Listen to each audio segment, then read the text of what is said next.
dan bahagia. Halo Ibu dan Bapak Guru, jumpa lagi di modul pembelajaran paradigma baru. Sekarang kita sampai di materi terakhir di topik ini, yaitu struktur pembelajaran dalam kurikulum prototipe.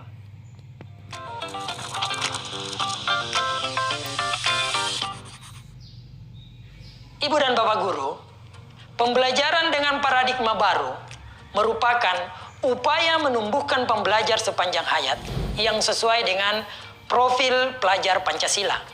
Proses pembelajaran dengan paradigma baru dilaksanakan melalui kurikulum prototipe yang memuat program intrakurikuler, ekstrakurikuler, dan program penguatan profil pelajar Pancasila.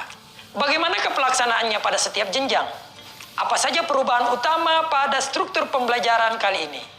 Yuk kita langsung saja pada pembahasannya. Intrakurikuler berisi muatan atau mata pelajaran dan muatan tambahan lainnya seperti muatan lokal jika memang ada di satuan pendidikannya. Berbagai kegiatan dapat dilakukan untuk membantu murid mencapai kompetensi yang diharapkan. Rancanglah kegiatan yang menarik, membangun rasa ingin tahu murid, dan dihubungkan dengan kehidupan atau lingkungan sekitarnya sehingga menjadi bermakna. Dalam proses pembelajaran, Ibu dan Bapak Guru memfasilitasi murid untuk mengamati, bertanya, dan mengumpulkan informasi dari lingkungan nyata, menalar kritis, mengasosiasi, dan mengkomunikasikan temuannya. Dalam setiap tahapan tersebut, murid melakukan refleksi terhadap proses belajarnya. Semua proses ini dilakukan dalam suasana aman, nyaman, saling menghargai, dan sesuai kebutuhan murid. Apa yang dapat kita lakukan untuk membantu murid dalam mengumpulkan informasi dari lingkungan nyata? Berikut adalah beberapa contoh yang bisa dilakukan. Misalnya, memberikan kesempatan pada murid untuk ke halaman sekolah dan belajar tentang tanah pada pelajaran IPA atau ke pasar untuk observasi dan mewawancarai pedagang dan pembeli saat belajar tentang proses jual beli pada pelajaran ekonomi. Wah, seru sekali ya. Lebih lanjut Ibu dan Bapak dapat melihat beberapa perubahan utama pembelajaran di setiap jenjang pada kurikulum prototipe ini. Apa saja ya? Pertama, pada fase pondasi yaitu PAUD, pada jenjang ini murid akan belajar melalui kegiatan bermain yang mencakup antara lain literasi, numerasi, agama dan moral, dan sebagainya. Pendidikan PAUD mempersiapkan murid untuk jenjang pendidikan berikutnya, yaitu sekolah dasar atau SD. Selanjutnya, pada jenjang SD, pada pelajaran IPA dan IPS, dilebur menjadi IPAS. Hal ini didasarkan pada pertimbangan bahwa anak usia SD masih dalam tahap berpikir konkret sederhana, holistik, komprehensif, dan tidak detail. Meskipun IPAS belum diajarkan secara spesifik di fase A, tetapi bukan berarti mereka tidak belajar IPA dan IPS. Muatan pelajaran IPAS terintegrasi pada mata pelajaran lain. Pada jenjang SMP, mata pelajaran informatika menjadi mata pelajaran wajib. Pada jenjang SMA, murid lebih dipersiapkan kepada minat yang menunjang pilihan pendidikan pada jenjang berikutnya. Sehingga pembelajaran dibagi menjadi mata pelajaran umum dan program peminatan. Program peminatan dimulai di kelas 11. Pada program peminatan di SMA, murid diperbolehkan mengambil beberapa mata pelajaran pilihan sesuai minat, bakat, dan aspirasinya. Meskipun pelajaran itu lintas jurusan. Dalam program peminatan, apabila sumber daya memungkinkan, sekolah juga dapat membuka kelas mata pelajaran baru. Misalnya, kelas bahasa Jerman, kelas tata boga, kelas budidaya kopi, dan lain-lain. Untuk jenjang SMK, sekolah dapat mengambil kelompok mata pelajaran vokasi dan prakarya yang berkolaborasi dengan masyarakat industri sekitar. Sehingga pembelajaran disesuaikan dengan kebutuhan dunia kerja dan industri pada lingkungannya. Terakhir, untuk sekolah luar biasa atau SLB, penggunaan capaian pembelajaran akan berbeda-beda karena bergantung pada hasil analisis usia mental murid. Karena meskipun usia kronologisnya sama, tapi bisa saja usia mentalnya berbeda. Untuk kegiatan ekstrakurikuler, kegiatannya tetap diadakan pada pembelajaran dengan kurikulum prototipe. Pelaksanaannya dapat dikembangkan oleh satuan pendidikan sesuai dengan kapasitas dan minat karakteristik murid. Selanjutnya, mari kita bahas mengenai pembelajaran proyek.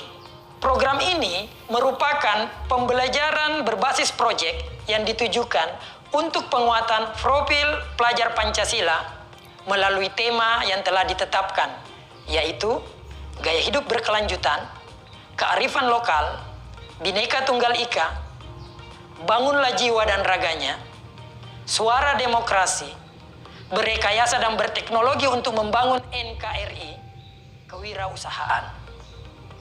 Dalam pelaksanaannya, kegiatan ini mempunyai alokasi waktu sendiri dan tidak terikat dengan mata pelajaran apapun. Asesmen yang dilakukan pun berfokus pada keenam dimensi profil pelajar Pancasila. Proyek penguatan profil pelajar Pancasila memberikan pembelajaran yang kontekstual, mengasah kemampuan berpikir dan pemecahan masalah kepada murid. Murid akan belajar mengaplikasikan ilmu lintas disiplin pada program ini. Sekarang kita bahas tentang asesmen. Sebenarnya apa sih asesmen itu?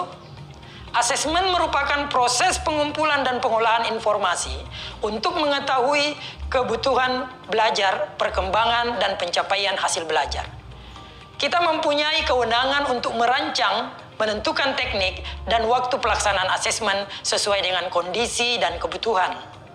Dalam hal ini, asesmen berperan memberikan informasi sebagai umpan balik bagi guru, murid, dan orang tua agar dapat memandu mereka dalam menentukan strategi pembelajaran selanjutnya. Hasil asesmen juga menjadi bahan refleksi untuk meningkatkan mutu pembelajaran. Dengan demikian, asesmen yang dilakukan di kelas bukan hanya memberikan data perkembangan belajar murid, tetapi juga upaya untuk terus meningkatkan kualitas pembelajaran. Ini akan dipelajari lebih lanjut pada topik asesmen. Ibu dan Bapak Guru, pada pelaksanaan kurikulum prototipe, satuan pendidikan juga memiliki kebebasan untuk menentukan alokasi waktu pembelajaran. Ada 3 alternatif model pembelajaran yang dapat diadaptasi, yaitu model reguler, blok, dan model kolaborasi. Model reguler adalah model pembelajaran yang paling umum digunakan. Setiap pembelajaran dilakukan terpisah antara satu mapel dengan mapel lainnya. Pada model blok, waktu pelajaran dikelola dalam bentuk blok-blok waktu. Misalnya, dalam satu semester, mata pelajaran IPA diajarkan dalam 3 bulan pertama, kemudian 3 bulan selanjutnya digunakan untuk mata pelajaran IPS. Pada model kolaborasi, guru berkolaborasi sedemikian rupa untuk merencanakan, melaksanakan, dan melakukan asesmen untuk suatu pembelajaran yang terpadu. Misalnya, kolaborasi antara bahasa Indonesia dan seni musik. Murid membuat lirik puisi dan membuat lagu dari lirik tersebut. Dalam menentukan alokasi waktu ini, pertimbangkanlah sarana prasarana, jam mengajar guru, atau strategi lainnya agar pengorganisasian kegiatan belajar berjalan lancar. Ibu dan Bapak Guru, selain keleluasaan dalam menentukan alokasi waktu, kita juga mempunyai keleluasaan untuk memilih dan memberikan perangkat ajar kepada murid, selama masih ada dalam prinsip pembelajaran dengan paradigma baru. Jadi, perangkat ajar bukan saja melalui buku teks, tetapi bisa menggunakan media lain, seperti modul ajar, modul proyek, buku non-teks, video, media cetak, atau media digital. Ibu dan Bapak Guru, sampai di sini materi struktur pembelajaran dalam kurikulum prototipe. Ibu dan Bapak diharapkan untuk selalu ingat bahwa struktur ini didesain dengan prinsip pendidikan yang berpusat pada murid. Sehingga dalam pelaksanaannya harap diperhatikan bahwa masing-masing satuan pendidikan dapat menyesuaikan kurikulum sesuai dengan konteksnya. Setelah semua materi pada topik kurikulum kita pelajari, kira-kira apa yang harus kita persiapkan atau perbaiki dalam penerapan struktur pembelajaran ini di satuan pendidikan masing-masing? Semangat belajar terus ya Ibu dan Bapak guru hebat. Salam dan bahagia.